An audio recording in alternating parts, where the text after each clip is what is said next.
Hello everyone, welcome back to my channel. 2024 has started and I started off great. I am currently loving it. The first book I read this year was Before We Say Goodbye, and that's the third or fourth book, I think the fourth one, in the series of Before the Coffee Gets Cold by Toshikazu Kawaguchi. I think these three books touch on a really important topic. I think it touches mostly on the topic of regrets and regret in life and the dread that fills people up when people regret something about their past and just wanted to do things differently. And I think it's really fascinating, and I have really reflected it onto my own life while reading, thinking about, would I do something differently?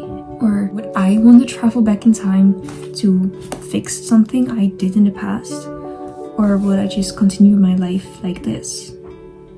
It's really interesting to think about. Okay, The Coffee Gets Cold, the series takes place in a Japanese cafe that lets you travel back in time. And the cafe is named Funikuli Funikula. There are a few rules in the cafe. You can only fit it when the ghost goes to the toilet. You can not move from the chair when you're back in the past. You can only meet people who have been to the cafe.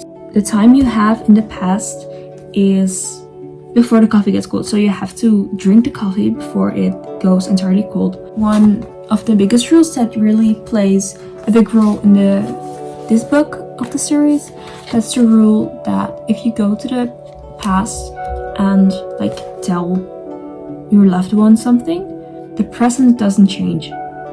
So if someone left you or died, and you go back to the past in the hopes to change that, it's not possible. It really has me reflecting on my own life. Would I do things differently? If the outcome was the same, if I couldn't change the present, if I could go back in time in the chair, would I do that? First-handly, it is about the feeling you have yourself. People feel a lot of guilt and regret and just feel bad about themselves that they did something wrong in their own eyes. If it doesn't change the present, I wouldn't really care to go back in time to fix things, because in the end the present would be the same.